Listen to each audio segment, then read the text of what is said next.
When I was 12 years old, I went to go see the world-famous Harlem Globetrotters. Known for their world-class basketball skills, entertainment, and occasionally helping Scoob and the gang solve mysteries. 12-year-old me was beyond excited to see the Harlem Globetrotters, and they packed out the tiny Patrick Gymnasium in Burlington, Vermont. And as I watched the show, and I can't emphasize that enough, it wasn't a basketball game, it was a show. It's clear to me now that child me might have built up the Harlem Globetrotters a bit too much. Now, adult me knows that the Harlem Globetrotters are more of an entertainment entity than an actual basketball team, but I think there's a middle ground of casual fans that don't know that about the Globetrotters. And their legendary status make people forget that they're not actually a real basketball team in the traditional sense. Young kids see this as entertaining. Adults know this is entertainment mainly targeted for children, but they can still enjoy the athletic ability. And 12-year-old me saw this more as a bad off-Broadway play than an actual basketball game. Hence why I was so disappointed in what I just watched. I mean, the tricks were cool, the dunks were impressive, but the lack of competition really took me out of it. The main opponent for the Harlem Globetrotters has been the Washington Generals, and this team has been getting the shit kicked out of it for over 70 years, officially winning 3 games in their entire history, with the last one coming in 1971. Because, and I shit you not, the Globetrotters fucked around too much and found themselves down 12 with 2 minutes to go, ultimately losing by 1 when time ran out. And for a time, they would let anyone play for the Washington Generals. For example, this is my friend Mike. And this is Mike suiting up for the Washington Generals about 15 years ago. Now, he got this job because he worked at a sports radio station at the time. But did he at least play in college? Nope. I'm not even sure he played in high school, but that's good enough for the Generals. Now, why I'm talking about the Harlem Globetrotters is because there is a new traveling sports team going around the country being called the Globetrotters of Baseball. That team is the Savannah Bananas. The Bananas originated as a collegiate summer baseball team, but under ownership of Jesse and Emily Cole, has morphed into this baseball sideshow that has exploded in popularity. You've probably seen them on TikTok where they are extremely popular with 8.4 million followers, which is an insane number when you consider the #1 MLB team is the New York Yankees with 1.3 million followers. Hell, the official Major League Baseball TikTok account has 7.3 million followers. The Bananas have more than 1 million followers more than the biggest MLB account on TikTok. Seeing their goofy and persistent little videos all over the internet made me want to hate the Bananas, because they gave me the same vibes the Globetrotters gave me all those years ago, but with the annoyance of social media. Now, I'm not the biggest fan of apps like TikTok, but as a content creator, I know you need to be constantly putting out content, sometimes to a nauseating degree. If you're a baseball fan and you've been getting fed Bananas content constantly, you might have developed a disdain for them, like I did, because their antics fly in the face of traditional baseball.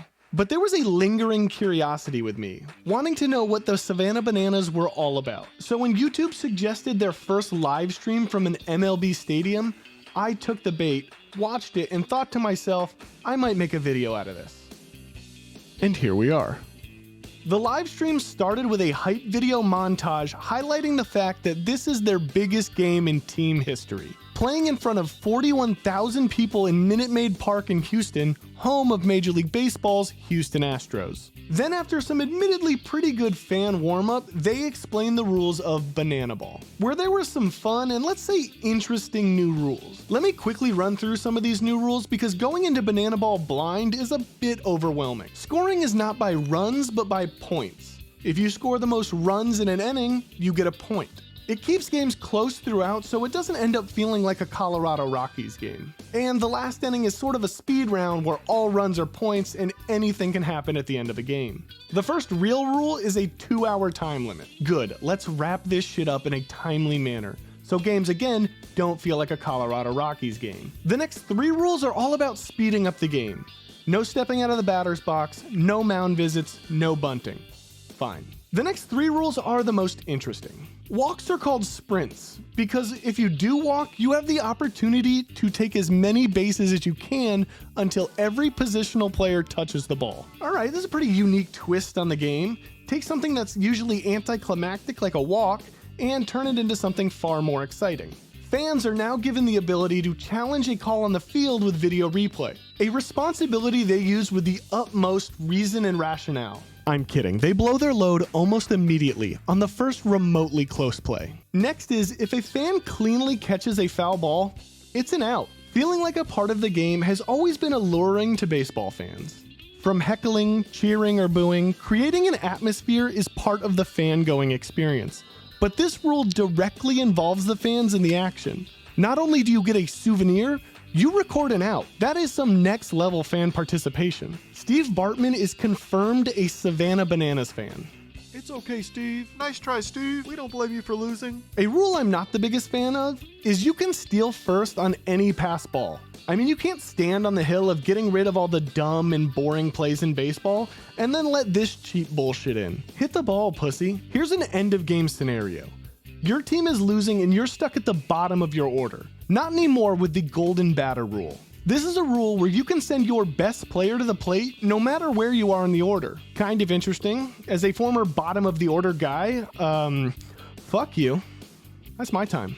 But yeah, cool rule, I guess. If the game ends in a tie, it goes to a one-on-one showdown. One batter, one pitcher, and one fielder. So not really the one-on-one as the name suggests, but basically the batter tries to hit an inside the park home run while the pitcher and the fielder try to stop him. And I'll give him credit on this. Ending the game on what is literally called the most exciting play in baseball is inherently more entertaining than extra innings. Now that we've laid out the framework of the rules, let's dive into this live stream. The fact that they could sell out a 41,000 seat stadium is a testament to just how popular the Bananas are. Not to mention that they had another 15,000 watching the live broadcast on YouTube. I think I may have already underestimated this organization. Now, I came into this live stream wanting to hate the Bananas and Banana Ball. I heard them being called the Globetrotters of baseball, and that disappointment from when I was 12 came rushing back. But as the game started, I got the feeling that everyone on the field was just out there to have fun, be silly while trying to mash dingers. The game immediately felt like a players-only high school baseball practice, where the guys could just go out there and have fun. The serious side of baseball was gone, replaced with goofy antics and an all-around good time. My initial reaction was I'd much rather be playing the game than watching it. They did a lot of TikTok stuff, and they did it pretty frequently.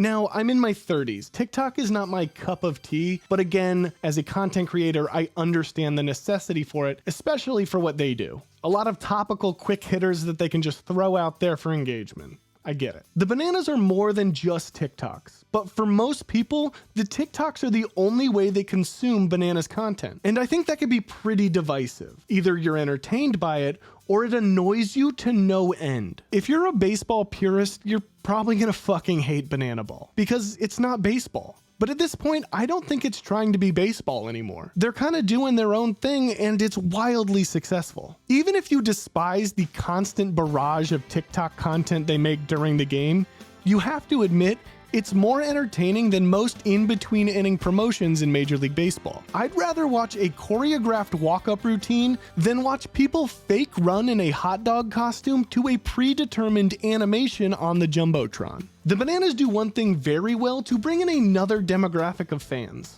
They will bring in a guest player that has ties to the city in which they're playing in. For example, in the live stream in Houston, they had Astros World Series champion Josh Reddick come out and take an at-bat. And then they had 61-year-old, should be a Hall of Famer, MLB legend Roger Clemens come out and pitch in an inning. This is such a cool crossover from traditional Major League Baseball to Banana Ball. It also appeals to a segment of fans who grew up watching Roger Clemens pitch in the 80s, 90s, and 2000s, and that don't have a TikTok account, further expanding the Bananas' reach. And how did Roger Clemens do? Well, he gave up a single on the very first pitch, and then had to watch the entire Party Animals team dance on home plate. Then 3 pitches later, Jason Swan nearly sent a ball to the train tracks in Minute Maid Park. An absolute mammoth shot. Welcome to Banana Ball, Rocket. Woo! I'm sure the guy who did this. The barrel of the bat comes back at Roger Clemens, and he fires the bat back toward Piazza, who is... took having a bunch of minor league dropouts repeatedly dunking on him in stride. And nope, he threw at the next guy on the very next pitch. Classic Raj. And that takes me to another point. The Bananas' opponent, the Party Animals, play to win the game. You play to win the game. This is completely unlike the Washington Generals and the Globetrotters. They aren't here to fake playing baseball. They're not some scrub actors. No offense, Mike. They are legit baseball players, with most of them playing some sort of minor league ball. That's kind of where I see the Savannah Bananas separating themselves from the Harlem Globetrotters. In a good way. I mean, you can buy Party Animals merch at the games. They had thousands of people wearing their jerseys and hats, with their definitely not stoned monkey logo on it. They for sure don't sell Washington Generals jerseys at Globetrotters events. I mean, they might, but I doubt it. I would definitely buy one for the irony alone. It doesn't say whites only, but yeah. The live stream was pretty entertaining, and it's a look at the Bananas that you don't see from just the TikToks. It's a more well-rounded show than you would think, and it kinda has everything. Entertainment, competition, nostalgia. One of my favorite parts was at one point there was a streaker on the field, and the announcer said this. A streaker on the field, and it's banana ball, so we'll show you it!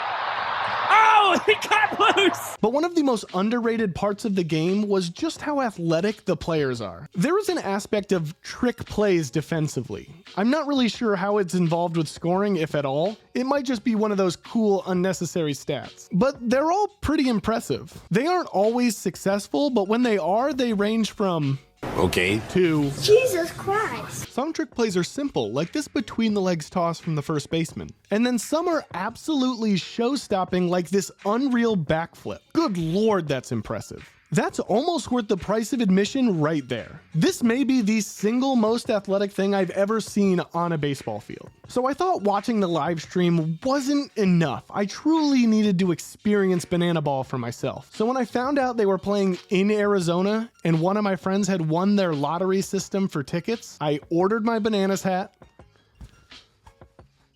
and I was in. For their ticketing situation, the Bananas are very particular about pricing. They charge a flat fee of $35. That's it. There were some VIP packages, but nothing really exceeded $100. And for the most part, it's one price for all of their events. And they have a few ways to protect their tickets from being resold for outrageous resale prices, which is nice because fuck Ticketmaster and scalpers for charging a family $500 for $35 tickets. First impressions upon arriving at the game is the fanfare is real. There was so many people there to see something mostly known for their TikTok content, which is wild to me. Now I know I've said the Bananas are more than just TikToks, but it is still what they are mostly known for, and watching this in person is crazy. But having players walk through the crowd, high-fiving fans, a marching band, and what seemed to be a different sideshow at every turn outside of the gates was kind of cool to be a part of. One thing I hated though, it was open seating like a Southwest flight, which is a bullshit seating system. Just give me an assigned seat. Don't make me have to have an uncomfortable conversation with 100 people because my friends are getting drinks and merch before the event starts. Plus the crowded aisle of people looking for seats is obnoxious. Once we got settled with our beers and in our seats, there was a lot of fan participation pregame. They had fans on the field dancing, catching bananas from players in the stands, and all sorts of fan participation to get the people engaged. Once the game started, it's what I can only describe as controlled chaos. Without a constant play-by-play like the live stream had, it was a little harder to follow the game because of all the new rules, but nonetheless was entertaining. It was just a little confusing at times. One huge plus they had at the game is they served alcohol, which is right up my alley. I have a problem. The TikTok content they did during the game wasn't for me, but I guess it's reasonably more entertaining than the cap shuffle at an MLB game.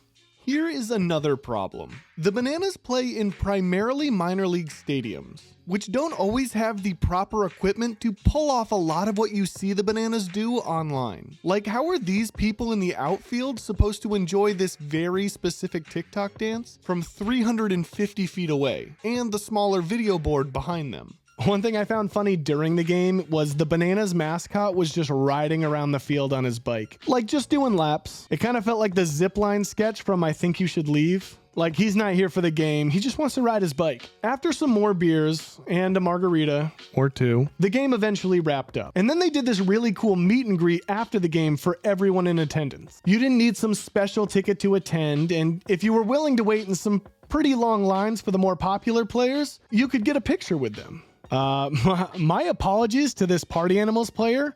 I have no idea why I picked you up. I was very drunk. And for reasons I can't explain, it's something I do when I'm hammered. That's my bad. Now, the question you probably want me to answer is, would I go to another Bananas game?